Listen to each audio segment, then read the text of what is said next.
AI 3대 강국 등 성장 전략 및 미래 과제를 담당할 AI 미래기획 수석실을 설치해 AI 산업 육성은 물론 첨단 기술 발전, 인구 및 기후위기 과제를 해결할 수 있도록 집중적으로 다룰 수 있도록 하겠습니다.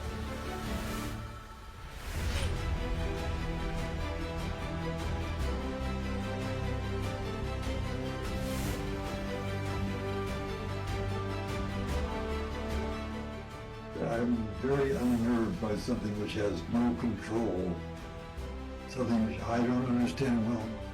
That's the question which AI is pushing.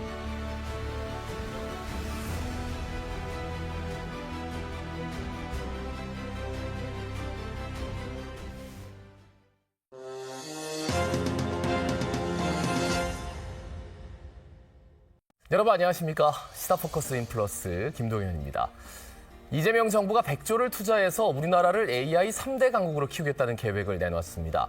전 세계가 AI 기술 경쟁에 뛰어든 지도 꽤 됐죠. 인공지능, AI가 인류의 미래를 바꿀 거라는 데에는 이견은 없습니다만 그 미래가 과연 아름답기만 할지 공포스러울지에 대한 전망은 다양합니다.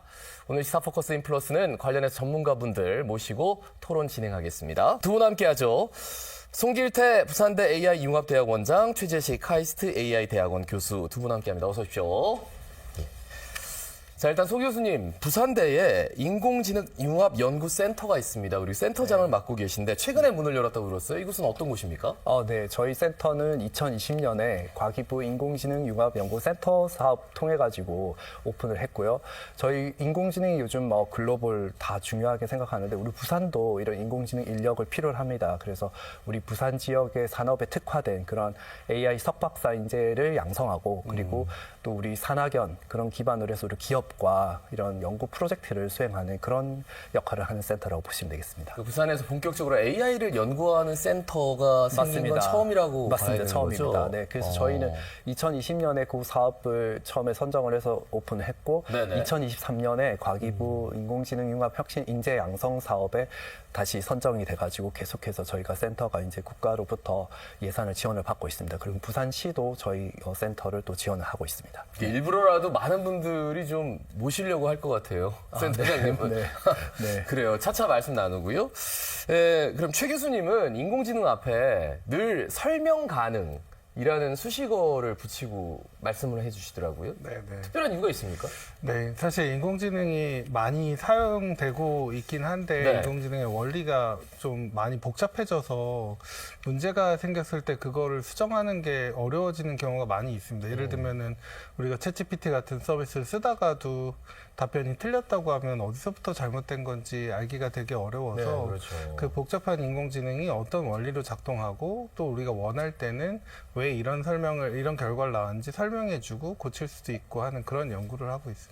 그래서 아마 모신 것 같아요. 저희같이 좀 문외한들이 AI 그러면은 막연하거든요. 무섭기도 하고 두렵기도 하고 근데 좀 알아야 될 것 같기도 하고 어디 가서 좀 자랑도 하고 싶고 그런데 많이 좀 도와주시길 바라겠습니다. 그러면 하나씩 풀어나갈게요. 일단 이재명 대통령의 핵심 공약으로 AI 인공지능을 국가 성장의 핵심 동력으로 삼겠다. AI 기술이 굉장히 중요하고 진짜 AI 얘기 안 하는 데가 없을 정도로 이 정말 중요하다고 하는데 이게 뭐 얼마만큼 중요한 건지 좀 구체적으로 좀 여쭙고 싶어요. 네, 사실 챗GPT가 아마 좀 획을 긋지 않았나라는 생각이 그렇죠. 들긴 한데요. 네, 어떤 우리가 질문을 던졌을 때 이렇게 사람이 답하는 것 같이 이렇게 답변을 오히려 전문가가 하는 것보다 더 깊은 수준의 그런 지식들을 이렇게 다 찾아서 정리해서 주는 이런 기술들을 저희가 아마 챗GPT가 나오기 전에는 굉장히 오래 걸릴 기술이라고 생각을 했던 부분인데 그게 이제 현실이 돼버려가지고 거기서부터 아마 굉장히 많은 관심을 갖고 있지 않나라는 생각이 들고 이걸 통해 가지고 파급이 되는 이제 서비스들이 많기 때문에 네네. 그래서 더 화두가 되고 있는 것 같습니다. 갑자기 얘기가 많이 되는 거예요. 30년에서 50년 이렇게 걸린다는 분들도 있었는데 지금은 아무도 그런 얘기 옛날 얘기하지 마라 이런 얘기 하더라고요. 어떻습니까? 그렇죠. 뭐 사실 우리가 간략하게 최근만 보면 챗GPT 얘기를 하지만 네. 그 전에 한 20년 정도 동안 계속 기술이 발전됐던 자율주행 자동차도 있고요. 지금은 이제 올해 본격적으로 레벨 3 이런 자동차 출시가 눈 앞에 이제 와 있고, 그리고 웬만한 차들은 레벨 2 정도 손 잡지만 자율로 가는 기능은 다 있으니까요. 네네, 한 맞아요.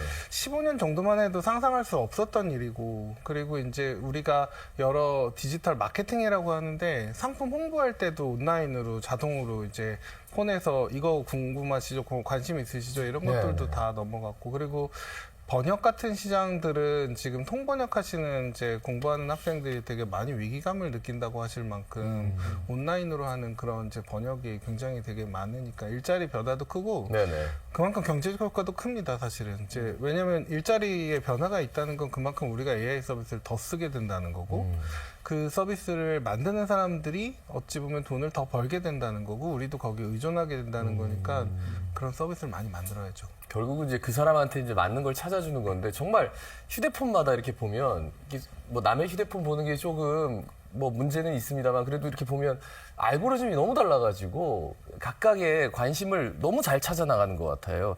그렇다면 세계 각국은 지금 AI를 어떻게 대응하고 있는지, 뭐 중국도 그렇고 미국도 그렇고 뭐 여기까지 왔다 이런 얘기 들을 때마다 벌써 이런 생각 들거든요. 어떻습니까? 세계 각국도 아마 이 경쟁을 굉장히 치열하게 이렇게 생각을 하고 예. 준비를 하는 것 같고, 최근에 제가 미국 그 트럼프 정부 같은 경우는 이 AI가 워낙 중요하다 보니까 유치원 교육부터 이 AI 교육을 시켜서 AI 혁신가를 만드는 그런 인재 양성을 하겠다고 이렇게 이런 행정 명령을 이렇게 그 선포를 했더라고요. 네, 예. 그래서 그런 것들이 좀 대표적인 그런 이제 AI를 각국에서 어떻게 이거를 지금 바라보고 있느냐. 이게 이제 미래의 정말 핵심이다. 그리고 우리 인재들이 그런 방향으로 다 이렇게 그 융합이 돼서 AI 그런 디지털 그런 역량을 가지고 이렇게 성장을 해야 된다. 이런 것들을 좀 시사하고 있지 않다라는 생각이 들긴 합니다. 근데 유치원 때부터 그냥 휴대폰 들고 다니면서 다 물어보면 예, 나중에 그런 수준은 정답 아니- 자체를 맞습니다. 뽑아내지 네. 못하는 사람이 되는 거 아닙니까? 맞습니다. 그래서 저는 이제 네. 그게 그런 교육이 단순하게 어떤 기술의 교육, 뭐 이런 거, 뭐 활용하는 거 이런 거에 대한 교육만이 아니고 네. 뭐 윤리라든지 뭐 또 아. 그러면서 또 사람과 같이 하는 그런 뭐 인간의 어떤 그런 소셜 그런 액티비티 예, 예. 이런 것들을 같이 병행하면서 이렇게 성장할 수 있는 이런 것들을 체계적으로 교육을 해야 되지 않는 거냐. 그냥 이제 개인에게 이렇게 그냥 어차피 지금 아이들은 다 그런 디지털 그런 환경에 다 노출이 돼 있는데 네네. 그걸 그냥 개인에게 그냥 맡기는 게 아니라 우리 이걸 국가적으로. 교육이 국가에서 그거를 또 관리를 해야 되는 어떻습니까? 거 아닌가. 네. 그 세계 뭐 트렌드는 크게는 이제 이강이라고 얘기하는 것처럼 이제 전 세계 AI 하드웨어 소프트웨어는 미국이 만든다. 뭐 엔비디아라고 얘기하는 그 GPU부터 네네. 우리가 얘기하는 마이크로소프트, 구글, 뭐 아마존 AWS, 뭐 엔스로픽 이런 회사들 다 미국 회사니까요. 그렇죠. 그나마 이제 우리나라가 거기 그 밸류 체인에 들어간 것 중에 하나는 HBM이라고 하는 반도체. 그 반도체 수출이 잘 돼서 결국 TSMC 대만 공장에서 GPU를 잘 만들게 되니까 우리나라 이제 세계죠. 사실 반도체 등수가 바뀌었죠. 그 하이닉스랑 이제 삼성전자가 되게 오랜만에 바뀌었는데 그 뭐 AI 시장이 커지는 거는 좋은데 전반적으로 보면은 그 서비스를 개발하는 회사들이 있는 미국이 이제 많이 이제 성장의 파일을 가져가고 네. 중국이 이제 자기 시장을 이제 뭐 나눠서 자기네들끼리 하니까 그 시장 안에서는 중국 기업들이 하고 나머지 나라들은 이제 좀 쫓아가는 형국은 맞긴 한 것 같습니다. 다행히 이제 대만이랑 한국은 이제 TSMC랑 이제 HBM 하이닉스가 그 밸류 생태계 하드웨어로 올라타는 게 있고 나머지 여러 소프트웨어들을 만들어서 그 위에 올라가서 글로벌 서비스를 하려고 노력을 많이 하고 있고 예, 예. 좀 전통적으로 기술이 발전됐다고 하는 이유가 거기 좀 일본도 그렇고 좀 뒤처진 이제 모습으로 좀 보이고 물론 이제 로봇 같은 건 또 다른 이제 뭐 상황이 있기는 하지만 네네. 일단 뭐 그래서 우리나라가 아주 뒤처진 건 아닌데 이강까지의 하고는 기술 격차가 좀 있고 네네. 서비스 좋은 걸 많이 만들어서 글로벌 진출도 하고 이제 좀 그 뭐 돈도 많이 벌어와야 된다 이런 얘기가 많이 있는 것 같습니다. 이강 얘기하는데 미국이 독보적이야. 중국이 따라가고는 있지만 아니야. 중국은 뭐 빅데이터가 너무나 광범위하게 수집할 수 있고 본인을 통제할 수 있기 때문에 가능해. 뭐 어떤 게 맞는 거예요?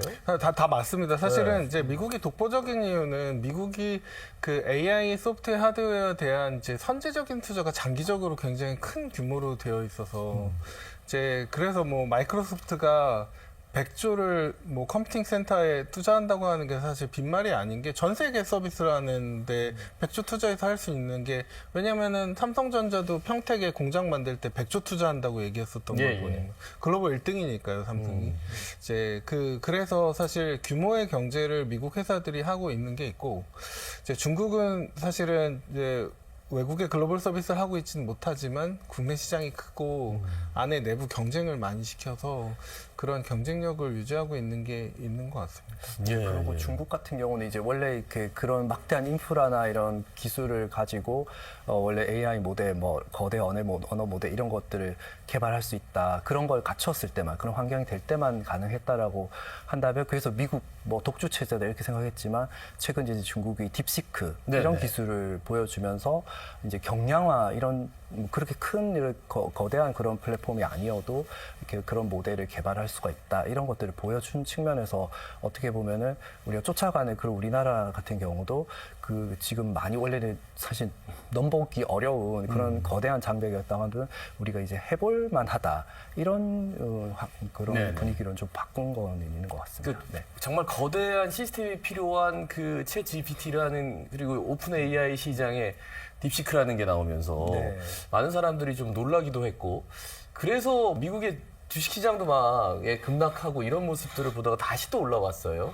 그러니까 이거는 어떤 의미를 가져야 되는지 어떤 의미를 가지는 건지 좀 해석해 주시면 좋을 것 같아요. 그게 사실 뭐 딥시크가 열려서 나머지 사람들도 쫓아갈 수 있는 공개 소프트웨어 나갔다 이거는 좋은데 네.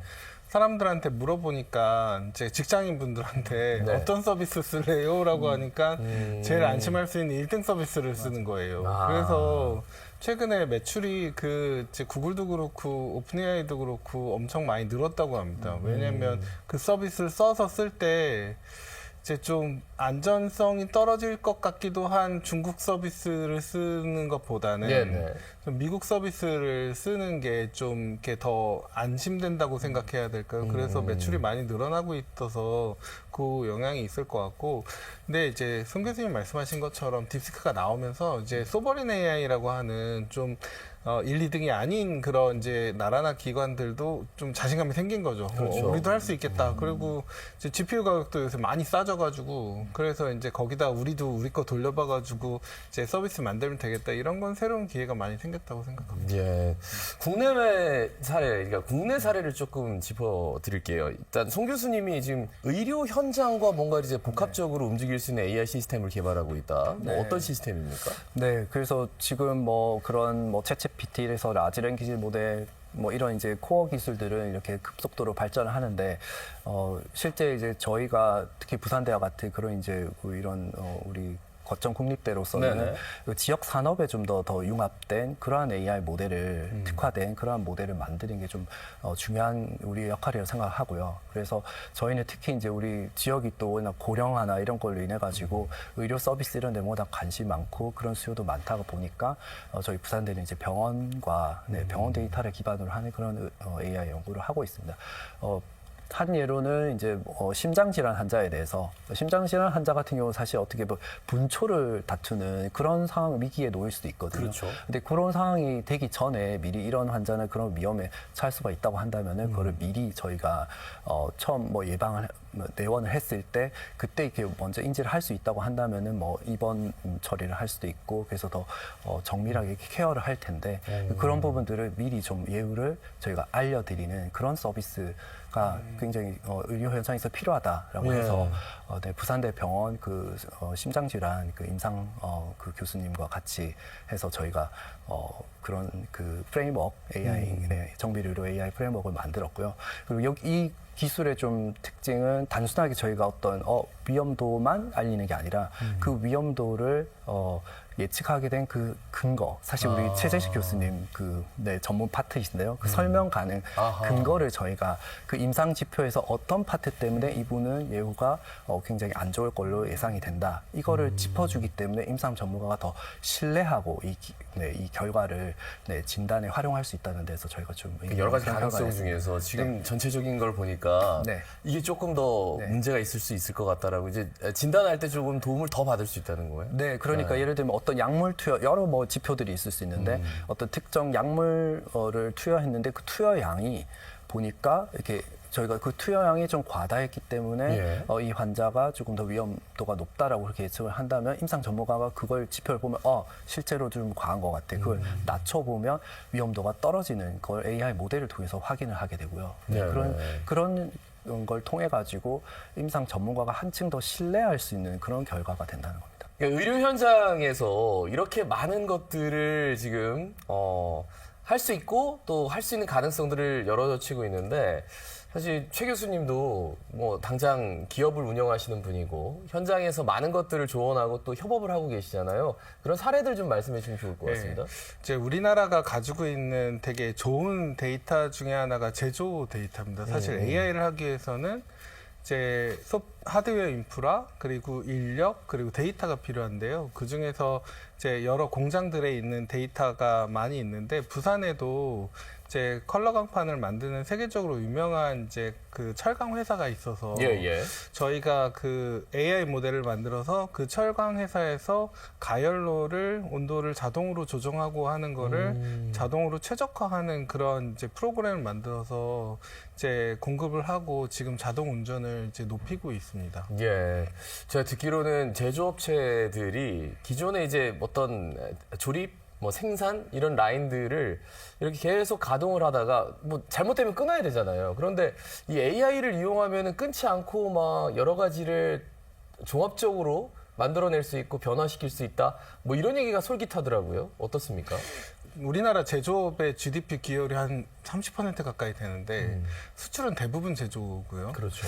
그래서 사실 우리나라 캐시카우긴 한데 연령 구조가 지금 이제 나이 많으신 분들이 은퇴하시면서 일할 사람들이 특히 지방엔 더 부족해서 그래서 그 많은 제조기업들이 앞으로는 어떻게 이 생산성을 유지할 수 있을까, 생산성과 생산량을 유지할 수 있을까 고민이 많이 있습니다. 네네. 근데 사실 AI를 활용하면 조금 더 머리를 쓰고 고도의 숙련이 돼 있는 거는 사람이 하고 좀 단순한 작업부터 시작을 해서 우리가 자율주행 자동차를 이제 타면 이제 좀 50대 좀 나이 있는 운전자분들도 버튼 눌러서 고속도로에서 가면은 이제 서울에서 부산까지 좀 덜 피곤하게 가면서 운전을 안전하게 할 수 있는 것처럼 공장에서도 좀 쉬운 일부터는 AI가 하면 품질도 맞춰지고 그리고 우리가 생산성도 비용도 절감이 되고 이런 네네. 것들을 좀 맞출 수 있는 점에서 제조업에서 AI를 도입해서 활용하려는 시도가 최근 많아지고 있습니다. 네. 오픈 AI나 그리고 제조업에서의 AI 사례를 말씀해 주셨는데 그 외에 우리가 정말 알지 못했던 그런 영역까지 좀 많이 진출해 있는 것 같아가지고 그런 사례도 좀 소개해 주시면 좋을 것 같아요. 네, 최근에 또 이렇게 미술 작품 같은 것들을 이렇게 AI가 이렇게 생성을 해가지고 네, 맞아요. 출품해서 우승을 해서 논란이 되지 않았습니까? 네, 그런 부분이라든지 또 요즘에 AI 영화제가 있더라고요. 그래서 영화 같은 것들도 이제 AI로 만들고 이렇게 3D 그런 만화 같은 거, 이런 거 애니메이션 이런 것들도 쉽게 사실 AI 툴이 이렇게 제작할 수 있도록 또 해주고 있고 해서 그런 부분들 예술 그런 엔터테인먼트 분야까지도 많이 진출을 해 있는 것 같고요. 그다음에 아까 전에 제조 환경에서도 로봇 기술들 이런 것들도 요즘에 많이 또 도입이 돼가지고 그런 로봇이 그런 또 생산성을 높이는 그런 역할을 하기도 하고 그런 것 같습니다. 네. AI 인재상이라는 게 그래서 조금 물음표가 드는 게 AI를 잘 개발을 시키는 사람을 AI 인재상이라고 그러는 건지 AI를 잘 활용하는 사람을 AI 인재상이라고 하는 건지 왜냐면 이거 해줘 그러면 너무나 잘 만들어내기 때문에 질문이 중요하다 이런 얘기는 하는데 이거를 어떻게 이해하면 좋을까요? 사실 둘 다 필요하다고 생각이 들고요. 네. 근데 이제 옛날에 보면은 우리가 PC를 만드는 것이 중요하냐 쓰는 게 중요하냐 생각을 해보면 처음에는 우리가 이제 미국 거 가져다가 쓰다가 이제 만드는 것까지 가서 이제 우리가 CPU는 잘 못 만들지만 메모리나 뭐 이런 이제 하드 디스크나 이런 것들을 많이 부품을 만들게 된 예, 상황인데요.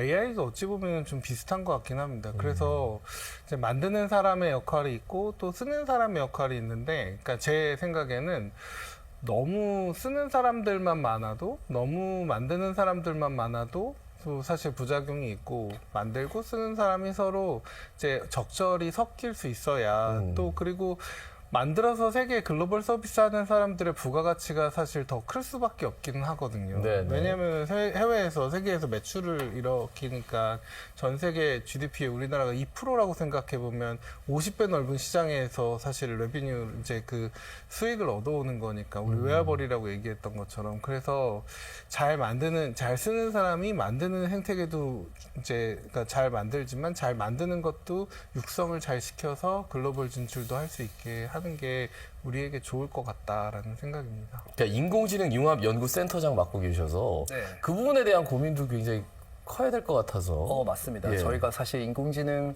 이런 거를 이렇게 잘 만드는 사람을 예. 저희가 이제 육성하는 거를 저희 그 센터에 이렇게 목표로 하고 있긴 한데요. 네.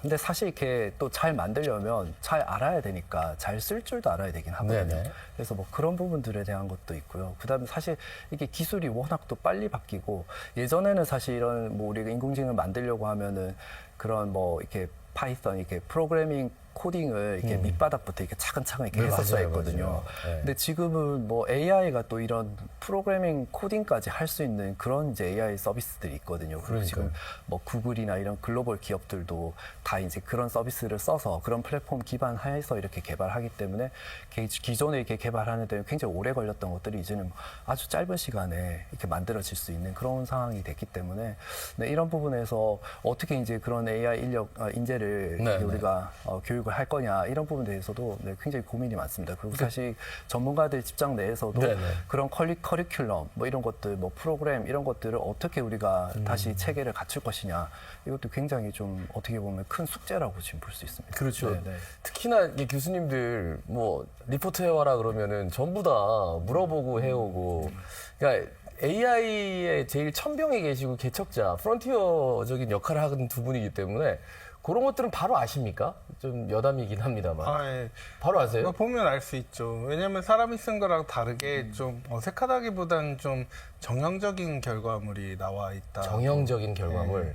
근데 사실 이제 수업에 있어서 AI를 쓰면 부작용이 있다, 뭐 이런 얘기가 있기는 한데요. 특히 숙제에 있어서는 그렇습니다. 숙제를 아무리 어렵게 내줘도 AI의 도움을 받아서 하니까. 근데 이제 뭐 꼭 그게 전부만은 얘기할 수 없는 게, 일단 시험은 AI 없이 봐야 되니까요. 네네. 그리고 프로젝트도 대부분의 경우는 이제 상대평가라서 AI를 다 쓰니까 기본은 올라가는데 거기서 또 사람이 생각을 해서 더 잘해야 되는 내용이 있어서 이제 기본 이제 베이스라인 성과라고 해야 될까, 그게 올라갔지, 이에서 사람들이 할 수 있는 건 더 많이 다양하게 있어 보입니다. 네, 그게 그 챗GPT 네, 우리 네. 많이 쓰는데, 사실 이게 챗GPT가 정답이라고 할 수는 없거든요. 그래서 뭔가 아까 숙제할 때도 우리 활용할 수 있고, 사실 뭐 여러 가지 보고서 쓸 때도 활용할 수 있고, 뭐 발표 자료 만들 때도 뭐 활용을 다양한 방면을 할 수는 있지만, 이게 정답은 아니기 때문에 그걸 그대로 우리가 제출을 하게 되면 그건 다 이렇게 표가 나게 돼 있거든요. 뭔가 네네. 어색하고. 근데 그거를 이렇게 그런 내용들을 사실 그대로 받아들이기보다는 어떻게 보면 약간 가이드라인. 그러니까 내가 그냥 혼자서 이렇게 여러 가지를 찾아보면서 하면 찾아낼 수 있는 항목들이 한 두세 개 된다고 한다면, 챗GPT가 그런 것들을 좀 더 넓혀서 뭐 이렇게 가이드라인 제시하니까 그걸 기반으로 네네. 네, 본인이 이렇게 또 본인화해서 만들어야 되는 거죠. 네네. 네, 반드시 걸러낼 수 있다라는 두 분인데, 저는 이제 여러 가지 산업적인 측면에서 아까 뭐 스마트 공장, 뭐 스마트 팩토리 말씀해 주셨지만, 로봇, 휴머노이드, 그리고 뭐 안보, 국방, 뭐 이런 데에는 계속 끊임없이 AI 얘기가 나오거든요. 여기에 대해서 조금 구체적으로 두 분 말씀해 주셔도 좋을 것 같은데요.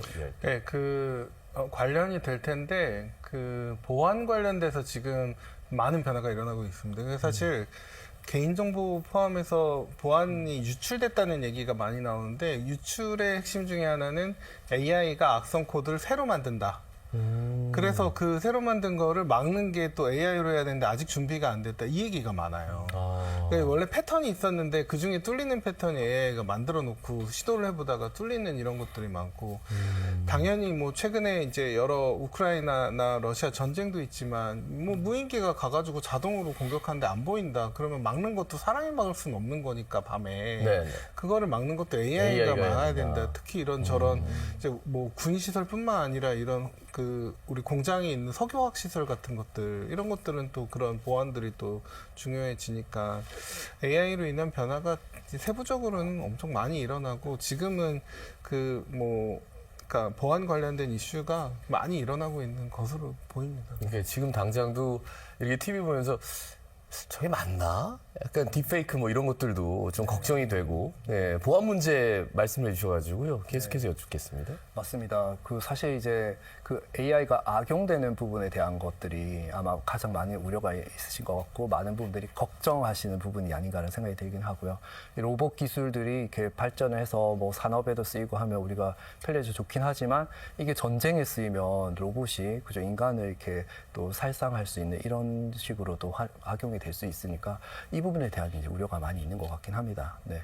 그래서 그 부분에 대한 것들은 어쨌든 지금 많은 그 윤리적인 부분들 이런 부분들에 대한 것들이 뭐 이렇게 규제, 네, 이런 인간을 보호하기 위한 그런 것들이 활동들이 같이 이루어져야 되지 않을까. 네, 그리고 보안도 이렇게 뭔가 강화할 수 있는 뭔가 그런 것들을 해야 되지 않을까라는 생각이 들긴 합니다. 저희 잠시만 쉬었다 돌아오겠습니다. 오늘 스타포커스 인플러스 급성장 중인 AI 기술 부산의 대응은 이라는 주제로 함께하고 계십니다.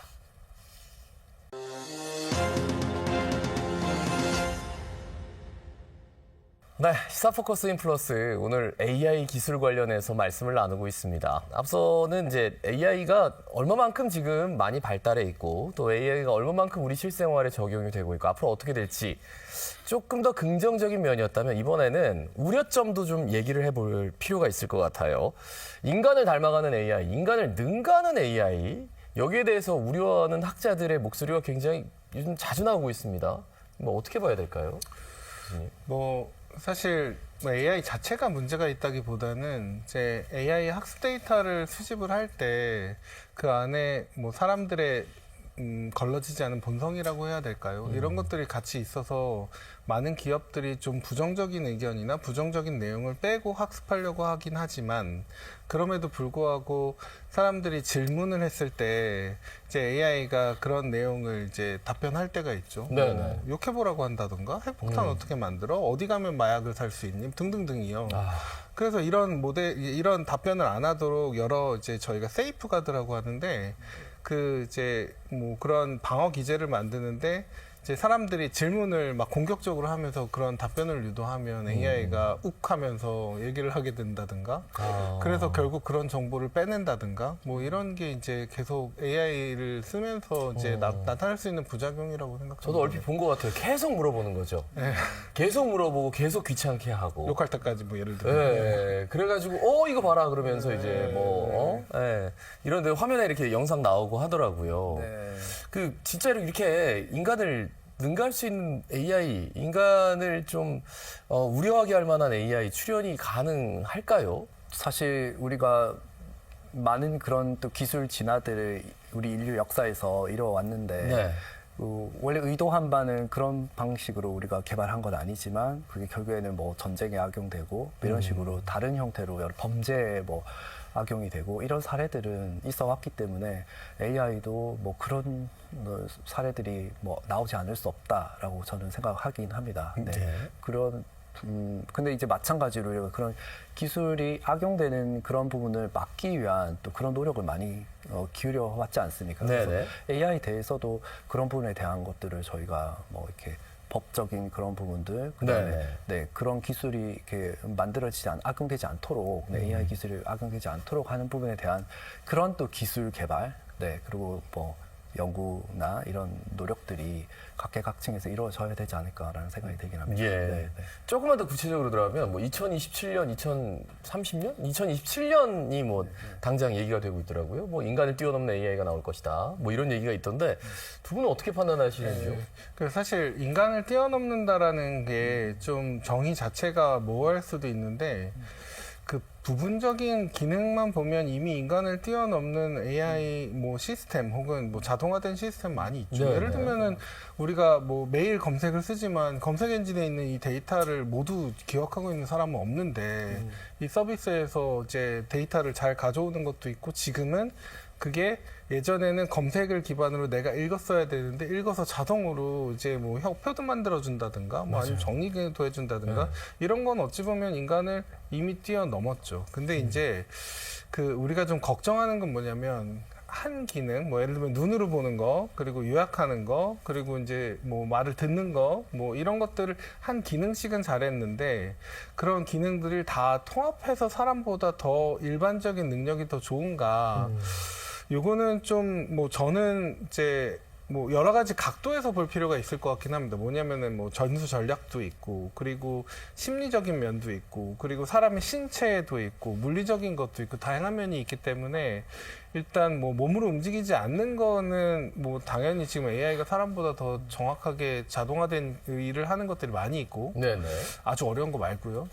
그리고 이제 물리적인 것도 뭐 피지컬 AI로 로봇이 많이 발전하고 있는데 그거는 아직 2027년이나 뭐 아주 짧은 미래는 아닌 것처럼 보이고 그래서 우리가 이제 나눠서 볼 필요가 조금 있어 보이기는 합니다. 근데 한 가지는 AI가 우리보다 더 기능, 뭐 능력이 좋은 것 자체는 뭐 크게 따지고 보면은 사실 뭐 굴착기도 자동차도 우리보다 홀스파워 뭐 이렇게 생각하면 힘이 더 센데도 불구하고 우리가 되게 이제 뭐 어려움, 뭐 무서움을 느끼진 않고 물론 탱크가 오면은 좀 무섭지만 네네. 근데 우리가 그런 장치들에 대해서 평상시에 되게 두려움이나 불안을 느끼지 않는 것처럼 AI에 대해서도 좀 불안이 있을 부분은 우리가 좀 송길태 교수님 말씀하신 것처럼 잘 관리하고 그렇지 않은 것들은 좀 편하게 쓸 수 있고 의존하면서 네네. 이제 그게 중요해 보입니다. 저도 뭐 동의합니다. 사실 네. 어떻게 보면은 AI가 가지고 오는 그런 순기능이 훨씬 많고 우리가 뭐 굉장히 이렇게 좀 반복적으로 이렇게 해야 되는 그런 작업들을 그래서 우리가 많은 시간과 에너지를 좀 어떤 반복적으로 지루한 그런 작업들에다가 우리가 시간을 쏟았다고 한다면은 그런 것들을 AI가 해준다고 한다면 우리 사람은 조금 더 좀 고차원의 어떤 그런 뭔가 그 사고라든지 이런 걸 필요로 하는 이런 쪽에 더 접목을 거기에 더 저희가 시간을 많이 쓸 수가 있고요. 그리고 또 여러 우리가 시간이 또 좀 많이 또 우리 여유가 생기게 되면은 많은 분들이 여가 활동 더 많이 하고 싶어 하시는데 일을 좀 더 덜 할 수 있게 되고 우리가 여가에 이런 데 더 많이 네네. 시간을 쓸 수 있게 되기 때문에 순근이 훨씬 많다. 그리고 우리가 지금까지 여러 기술에서 그게 악용되는 사례들에 대해서 또 우리가 또 대처를 해왔었기 때문에 AI 기술에 대해서도 충분히 저희가 대처할 수 있다라고 저는 긍정적으로 저는 보고 있습니다. 낙관적으로 보고 있습니다. 네. 그러니까 뭐 저도 기본적으로는 긍정을 생각하는 사람인데 그 큰 틀에서 보면 좀 우리가 우려해야 될 것 중에 하나는 AI 서비스의 결과에 너무 의존하는 거. 뭐 사실 우리가 아침에 일어나서부터 저녁에 잘 때까지 AI 서비스를 굉장히 많이 쓰는데 네네. 상시적으로 AI 서비스에서 나온 결과만 가지고 우리가 뭐 일을 했는데 갑자기 AI 서비스가 뭐 정지가 된다든가 뭐 이런 게 하나가 있을 수 있고 또 하나는 AI 서비스를 하는 곳이 어딘가도 되게 중요한데요. 결국은 이제 그 서비스를 처리하는 곳이 있을 거고, 그리고 데이터나 뭐 서비스를 만드는 곳이 있을 거고, 만약에 그게 우리나라 뭐 예를 들면 부산 바깥에 있는 다른 곳이라고 하면 결국은 재화는 거기서 버는 거고 여기서 돈을 지불하게 되는 겁니다. 왜냐면 네네. 우리 서비스 쓰니까요. 근데 우리가 서비스를 10개 쓰는데 그중에 8개, 9개는 저기 태평양 건너에 이제 미국이다라고 생각해 보면 우리가 그 서비스 재화를 버는 사람들은 그쪽에 있고 우리는 여기서 소비자로만 사용하고 있으면 물론 우리의 생산성도 늘긴 하지만 네네. 부가가치가 높은 그런 것들은 우리 땅 바깥에 있기 때문에 그래서 그런 것도 너무 이제 어찌 보면은 이제 자생적으로 만들어진 그런 서비스를 이 땅에서 뭐 그게 한국이 될 수도 있고 부산이 될 수도 있고 그런 서비스를 많이 만들려고 하는 노력도 장기적으로는 중요하다라는 게 근데 두 분은 좀 더 긍정적인 측면에서 말씀하시면서 이제 교수님께서는 서비스에 너무 의존한다거나 서비스 시장 자체가 너무 외국에 집중돼 있다거나 이런 것들을 지적해 주시는데 실제로 뉴스에 나오는 AI는 정말 학습이 잘 됐고 다 왔는데 인간은 나의 적이다. 그래서 갑자기 자각 능력이 생기면서 인간은 우리의 적이다. 이제 인간을 공격해야 된다. 뭐 이런 식으로 해서 사람들은 너무나 두려워하거든요. 거기에 대해서 한번 여쭤보고 싶어요. 네. 뭐 스스로 학습하는 그런 능력에 대한 것들을 뭐 그런 것들도 좀 이렇게 뭐 이렇게 구현을 하려고 하는 뭐 그런 시도가 없는 건 아닌 것 같은데 저는 그래도 저는 사실 이렇게 또 그런 부분에 대한 걱정을 사실 생각을 못 했는데 뭐 어떻게 보면 내 직업을 잃는 게 아니야 이런 거에 대한 또 두려움을 또 가지고 있을 수도 있겠다는 생각을 했었는데요. 어쨌든 답은 좀 비슷한 게 그래도 아직은 AI가 가야 할 길을 좀 많다고 네네. 생각하거든요. 그리고 부분적으로 어떤 뭐 능력에 대해서는 좀 인간보다 더 잘하는 영역이 있지만 결국에는 어떤 더 전문성을 요구하는 부분, 뭐 고도화된 그런 사고를 요구하는 부분 이런 부분들은 아직은 뭐 좀 권리자의 복합적인 그런 여러 능력들이 다 작용을 해서 네네. 감각이나 이런 게 작용을 해서 결론이 내지는 그런 부분들에 대한 것들은 아직은 갈 길이 멀기 때문에 갈 길이 멀다? 네, 그래서 그런 어떤 우리 직업을 다 대체를 할 것인가 뭐 이런 거에 대해서도 아직은 네, 그런 단계는 아니지 않을까라는 생각을 하고 인간을 있습니다. 적으로 돌리는 AI 예. 그게 그런 거 많이 나오잖아요. 그렇죠. 뉴스에. 나오죠. 네. 그러니까 근데 이제 그 빅테크가 100조 원씩 투자해서 그런 서비스를 만들 것 같지는 않고요. 왜냐면은 그런 여지가 있을 때 금방 서비스가 끊길 가능성이 되게 높아서 그 리스크를 제기하는 기관이나 곳들이 많아서 근데 기술이 많이 범용화돼서 악용하는 사례를 통해서 그런 AI를 활용하는 분들은 네네. 계실 것 같긴 합니다. 뭐 예를 들면은 보이스피싱을 AI로 한다던가 뭐 아니면은 이제 그 보안에 대한 침입을 AI로 하려고 한다던가 이런 게 정교해질 수 있기는 하겠죠. 근데 사실 이제 AI가 사람에 영향을 미친다라고 하면은 보통의 경우는 제 생각엔 두 가지일 것 같은데요. 그러니까 정신적으로 사람보다 더 힘이 세졌다, 혹은 물리적으로 더 세졌다. 근데 물리적으로 더 세졌다는 건 뭐 아까 뭐 네, 탱크나 뭐 이런 말씀하셨죠. 것처럼 뭐 그렇지만 아직 좀 시간이 걸리고 정신적으로 이제 힘이 써졌다는 거는 예를 들면은 의존을 많이 하는데 AI가 의도치 않게 이 고객 혹은 사람이 계속 나랑 있기를 바라기 때문에 좀 그러니까 의견을 이제 줬는데 그게 부정적인 의견이다 뭐 이런 거 보통 이제 뭐 그렇게 하지는 않지만 야, 내가 하다는 대로 다 동의해줘야 돼. 그럼 뭐 이렇게 해가지고 나 자살할 거야. 그러면 그래 걔가 나빴네 너무 우울하겠네 가서 자살해 이러면 안 되잖아요. 근데 그게 의도적인가 안 의도적인 걸 떠나서 그러면은 나는 AI와 굉장히 되게 그 끈끈한 이제 연이 있다고 사람은 생각하고 AI는 이 사람이 계속 내 서비스를 쓰고 싶게 만들기 때문에 동의해주고 근데 부정적인 이제 행동이 나왔는데 거기서 동의를 해서 부정적인 결과가 나왔다. 요거는 뭐 의도했던 안 했던 굉장히 위험할 수 있는 내용이기는 하죠. 그래서 네네. 정신적인 어찌 보면 지배 혹은 사람과 AI가 정신적인 그 이제 유대가 어떤 방향으로도 뭐 불필요하게 커지는 거는 사람도 사실 관계가 다양해야지 한 네, 사람만 네. 하면 그럴 수 있는 것처럼 그게 좀 지금 우리가 현실적으로 생각할 수 있는 부작용이라고 저는 생각합니다. 그러니까 현실적으로 생각할 수 있는 부작용들을 말씀해 주셔서 바로 다음 주제로 넘어가겠습니다. 이러면서 AI의 발전 속도에 너무 규제나 제재들이 따라가지 못하는 것 아닌가. 지금이라도 빨리 골든타임 놓치지 말고 제약할 건 제약해야 된다.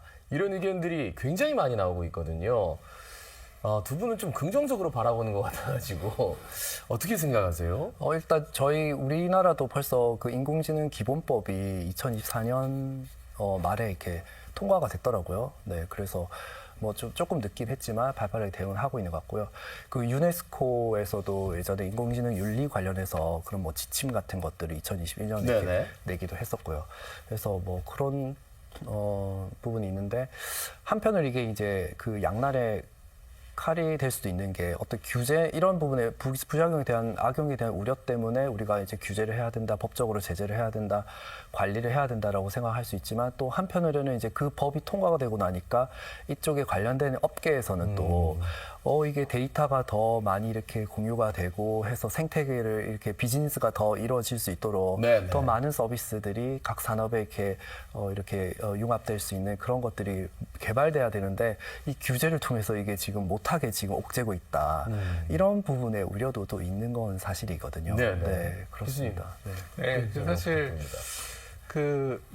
저는 양면이 있다고 생각을 하는데 좀 말씀을 드리면 기본법이 12월 26일 날 크리스마스 다음 날 계엄이랑 탄핵 상황에서 통과가 돼가지고 그래서 외국 분들은 연말을 못 쉬고 그냥 한국 기본법 공부하느라 지나갔다고 하시더라고요. 한국 사람들 신기하다고. 그 기본법을 그런 상황에서 통과하냐고.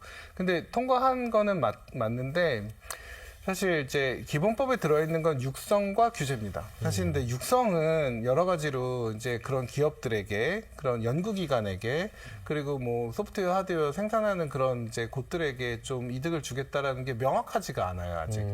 대신 규제는 굉장히 되게 명확하게 데이터도 관리할 테고, 프로세스에 대해서도 하는지 확인하겠다 이런 게 있는데, 사람들, 전문가분들이 말씀하시는 건 이게 지금 규제가 너무 포괄적으로 AI를 다루게 되면은 발전이 늦는다.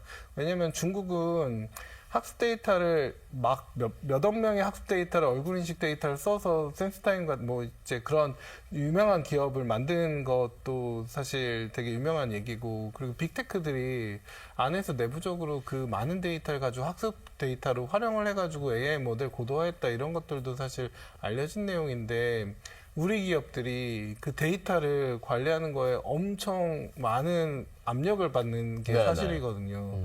그래서 이 규제를 만들다고 하더라도 어떤 샌드박스가 됐던 어떤 이제 예외 조항이 됐던, 그래서 AI 모델 만들 때는 좀 더 잘할 수 있도록 하는 게 맞고, 저는 되게 오랜 논의를 이제 본 바로 한국 사람들이 자기 데이터에 대한 주권을 주체적으로 강조하는 거는 어쩔 수 없는 일이다라는 결론에 좀 도달했는데요. 네네. 자기 데이터, 자기 주권을 강조하는 건 어쩔 수 없다. 네, 이제 아주대 김경임 교수님이 항상 말씀하시는 게, 유태인이랑 한국 사람들이 주체성이 제일 높은 사람들이라서 내가 관여된 데이터는 다 내 거다. 내가 어떻게 관리되는지 확인을 해야 된다라는 그 강한, 그러니까 그 의지를 표현을 잘 한다고 하시더라고요. 그게 개인정보보호법, 우리 세계적으로 가장 강한 개인정보보호법 중에 하나에 들어가 있습니다. 그러니까 아무리 그 데이터를 쉽게 쓰려고 해도 누군가는, 우리 포함해서 누군가는 내 데이터 막 쓰면 안 돼요. 내 승인을 받아주세요라는 말이 이제 우리 사회에 들어있기는 해서, 이제 그걸 무조건 써야 된다, 무조건 안 써야 된다기보다는 잘 관리하면서도 네네. 법적으로 문제없게 AI 모델도 잘 개발하도록 이제 현명한 방법을 잘 찾아보는 게 네네. 좋을 것 같긴 합니다. 자, 이번에는 이제 부산 얘기를 좀 해보겠습니다. 부산에 AI 기술을 접목할 수 있는 산업군이 어떤 것들이 있는지, 당장 이제 항만 좀 떠오르고 물류 떠오르고 이런 것들은 있는데 좀 막연하거든요. 예, 교수님 한 말씀 해주신다면요? 네, 저는 전 산업이 다, 우리 부산시의 주력 산업들이 다 AI 기술이 접목이 될 수 있는 여지가 많다, 이렇게 보고 있고요. 아까 전에 최재식 교수님께서 제조업에 이렇게 적용된 그런 사례도 얘기를 해주셨는데, 네네. 우리 지역에는 그런 제조업 기업들도 많기 때문에 그런 부분들이 있고요. 물류 항만 이런 부분은 디지털 트윈 기술까지 탑재해서 그런 AI가 이렇게 접목이 될 수 있을 것 같고요. 네. 그리고 좀 최근에 부산시에서도 공공 행정 분야에도 AI 서비스를 도입을 해서 지금 진행을 하고 있다라는 그런 네네. 얘기를 들었습니다. 그래서 그런 공공 행정 부분뿐만 아니라 저희가 또 주력하는 관광이나 문화 분야 그런 전 분야 사실 제가 또 몸담고 있는 우리 대학에서 그 교육 분야, 우리 초중고 이런 교육 분야에도 다 접목이 될 수 있다라고 그렇게 생각하고 있습니다. 네. 예. 네, 저도 비슷하게 들었는데, 이제 부산시가 최근에 이제 산업이랑 시민이랑 행정이랑 인재 이렇게 4가지 분야를 육성한다고 했고, 이제 저희도 아까 이제 컬러 강판 공장을 말씀드렸는데, 부산에 제조업이 많이 있으니까 그런 제조기업들과 함께 좀 새로운 AI를 통한 혁신, 고도화 이런 걸 같이 잘 만들어 보려고 하고 있습니다. 근데 이제 과정 중에서 저는 좀 부산에도 이제 저희 지사가 있어서 자주 오긴 하는데,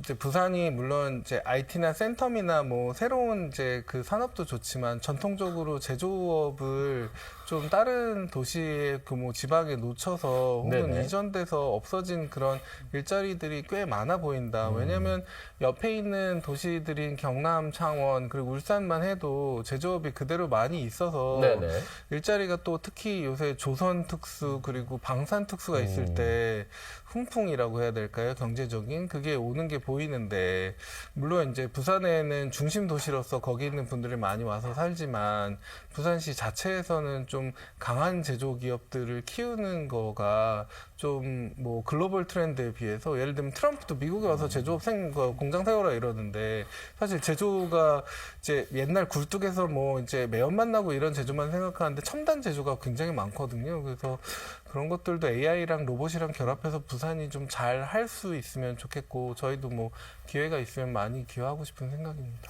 그러니까 5년간 부산시에서 4,877억 원 투입해서 이런 산업들, 그러니까 부산 인공지능 종합 전략해서 발표를 했는데 이런 것들이 좀 효용성을 가질 수 있을까요? 저는 뭐 이게 저희가 선택과 집중 그런 전략을 좀 써야 네. 된다고 생각하는데요. 그걸 어떻게 그 재원을 어떤 전략을 가지고 쓰느냐에 따라서 충분히 저희가 또 부산이 또 도약할 수 있는 그런 계기를 만들 수 있다라는 생각이 들고요. 아까 전에 최재식 교수님 말씀하셨지만 저희는 그래도 우리 그 부산의 좀 전통적인 그런 주력 산업은 제조업이나 또 해양 물류 이런 산업이라고 생각을 하고요. 그래서 그러한 뭐 제조나 해양 물류 그런 시스템에 AI를 탑재를 해서 업그레이드 시키는데 저희가 좀 더 이렇게 노력을 해야 되지 않을까라는 생각이 들고 또 큰 기업들을 좀 그런 기업들을 지금 아까 전에 말씀하셨지만 미국도 오히려 제조 공장들을 아예 다시 끌어들이려고 하지 않습니까? 사실 이제 그 제조 공장이 다 이렇게 요즘에는 뭐 로봇으로 하고 그런 AI 기반으로 다 이렇게 제어를 하고 디지털 트윈 시스템 이런 걸 탑재를 해서 네네. 이런 사실을 어떻게 보면은 첨단 산업이라고 볼 수가 있습니다. 그냥 과거의 어떤 그런 굴뚝 산업이라고 그렇게 볼 게 아니고 그래서 그런 첨단 산업을 이렇게 육성하는 쪽에 좀 많이 저희가 집중을 해서 네네. 한다고 하면은 저희의 강점을 잘 살리는 쪽으로 한다고 하면은 저희는 충분히 더 또 재도약할 수 있는 기회를 만들 수 있지 않을까라는 생각이 듭니다. 근데 이제 이런 말씀 들으면 이제 시청자분들은 그동안 우리가 노력 안 해본 부분이 없습니다. 뭐 대기업을 유치하자, 창업을 육성하자 했는데 전부 수도권 가 있거든요. 그리고 특히나 AI 첨단 부분은 판교에 다 몰려 있습니다. 근데 그거를 다시 가져오자니 좀 물음표가 들어서 이게 진짜 일자리 창출에 이런 AI 산업을 발전시키는 게 도움이 될지 그것부터 약간 의문이 들어서 좀 여쭤보겠습니다. 뭐 답을 뭐 제가 말씀드릴 수는 없는데 좀 창의적인 전략이 좀 필요해 보이는 게요. 우리가 볼 때 중국도 AI를 잘하는 것 같지만 중국은 또 AI 기업들이 항저우의 AI 타운이라고 많이 몰려 있습니다. 알리바바나 뭐 이런 알리클라우드나 뭐 딥시크 이런 기업들이 항저우에 있는데 저장대학교라는 곳이랑 같이 협력해서 예, 많이 예. 하고 항저우 사람들한테 물어보니까 항저우 사람들은 저기 선전에서 엄청 우리 많은 기업들을 빼가더라 이렇게 얘기를 하더라고요. 그러니까 그 인재와 기업에 대한 유치 경쟁은 전략적으로 어떤 분야에서 어떤 지원을 통해서 어떻게 유치할까가 사실은 되게 중요한 끝나지 않는 경쟁이라고 생각이 들고 그래서 뭐 부산이 당연히 판교보다는 집값도 훨씬 싸고 그러면은 동일한 비용을 지급할 거면은 뭐 직원이 됐든 회사들에 됐던 어떻게 시에서는 이제 환경을 더 좋게 올 수 있는 명분도 주고 실리도 줄 거냐 사실 이게 그러면 그 사람들이 와서 부산에서 어떤 기여를 하게 할 거냐 이게 창의적인 좀 정책적인 아이디어도 전 필요하다고 좀 생각이 듭니다. 우리가 막 월드컵 경기 하다 보면 맨날 동일한 경과를 하면은 사람들이 수비 다 하고 하면 골 안 들어가는데 갑자기 뭐 시간차로 한다던가 아니면은 뭐 예상하지 않았던 방법으로 뭐 빠르게 한다던가 하면은 골이 들어갈 수 있는 것처럼 정책도 그런 좀 부산이 이제 특색을 가지면서도 강점이 많은 도시라서 그걸 좀 잘하면 좋을 것 같습니다. 네, 그리고 저는 또 덧붙이다고 하면은 이게 이제 사실 부산에서 어떤 그런 R&D 기능을 할 수 있는 그런 연구소라든지 이런 게 그렇게 많지가 않습니다, 사실은. 그리고 실제 이런 최신 기술이 우리가 이런 산업들에 다 도입이 돼야 된다는 걸 다 인식을 하고 있지만 이걸 하려고 하면 결국에는 수도권에 이렇게 저희가 손을 벌릴 수밖에 없는 상황이거든요. 그래서 저는 여기 뭐 최수 교수님 와 계시지만 이렇게 어떤 수도권에 그 베이스를 두고 있지만 그래도 우리 적어도 지사라도 이렇게 뭔가 해서 이 지역에 우리 인력들이 또 여기 채용이 돼서 정주할 수 있는 이런 기업들, 그러니까 또 스타트업 기업들을 이렇게 육성하는 거 이런 것들 중요하다고 생각하고요. 그리고 또 우리는 거점 국립대가 어떻게 보면은 우리 지역의 그런 R&D 역할을 하는 그런 연구소 같은 기능을 하지 않는가라는 생각이 들긴 하고, 그래서 그걸 통해 가지고 이렇게 산학, 연 이런 협력이 이렇게 활발하게 된다고 하면은 대학도 이렇게 더 성장하고 더 우수한 인력을 배출하게 되고 내 지역의 그 기업들도 또 새로운 기업들도 또 탄생하게 되고 이렇게 되지 않을까라는 생각이 합니다. 네. 예. AI 관련해서 두 분의 전문가와 함께 궁금한 사항들 막 물어보다 보니까 여쭤보다 보니까 금방 시간이 가는군요. 그 마무리 발언 기회를 드리겠습니다. 우리 부산 시민들께 마지막으로 한 말씀 남겨주시죠. 최 교수님. 그 AI가 뭐 나라에서 100조를 투자한다고 하는데 전체 나라 예산이 647조 생각해 보면 한 15% 정도 되는 뭐 부분인데요. 사실 어찌 보면은 미래의 변화를 생각해 보면 뭐 당연히 큰 돈이지만 그 전 세계적으로 AI가 많이 활용될 거고 그리고 앞으로 더 많이 개발될 걸 생각해 보면 부산에서도 AI에 대한 관심 그리고 AI에 대한 육성 그리고 AI에 대한 활용이 앞으로도 중요하다고 생각합니다. 뭐 저도 개인적으로도 또 저희 회사도 또 저희 이제 그 학교도 이제 여러 관계를 통해서 부산에 있는 기업들과 기관들과 협력을 통해서 많은 성공을 만들 수 있도록 노력하겠습니다. 우리 부산 시민들은 우리 부산에 대해서 정말 많은 애정을 가지고 있다고 생각하고요. 어떻게 하면 우리 부산이 이렇게 도태되지 않고 발전할 수 있을까 이런 것에 대한 고민을 많이 하고 계시다고 생각합니다. 그런 의견들을 내세워 주시고 표명해 주시고 그리고 이제 부산시와 그리고 우리 그 대학, 우리 부산 지역에 있는 그런 대학들, 네, 그리고 기업들 이렇게 같이 그런 협력 체계를 잘 갖추면 우리 AI 시대에 오히려 다시 한 번 더 도약할 수 있지 않을까라는 생각이 들긴 하고요. 너무 AI 두려워하지 마시고 오히려 AI가 기회다. 우리가 도전해야 된다. 이렇게 생각해 주시면 좋을 것 같습니다. 예. 자, 두 분 말씀 나누면서 저도 좀 느낀 게 있습니다. 사실 여러분 어떤 생각 드십니까? AI 하면 미래 산업의 선도주자 해서 좀 긍정적인 측면. 반대로 거대 AI 시스템이 인간의 삶을, 인간의 종말을 보게 할 수도 있다. 이런 부정적인 측면. 그런데 그 논란은 현재도 진행 중이고 매일매일 현재는 바뀌고 있습니다. 그렇기 때문에 감시와 견제를 위해서 그리고 우리의 미래를 위해서라도 AI에 대한 공부 정말 놓치지 않아야겠다는 생각 절실하게 했습니다.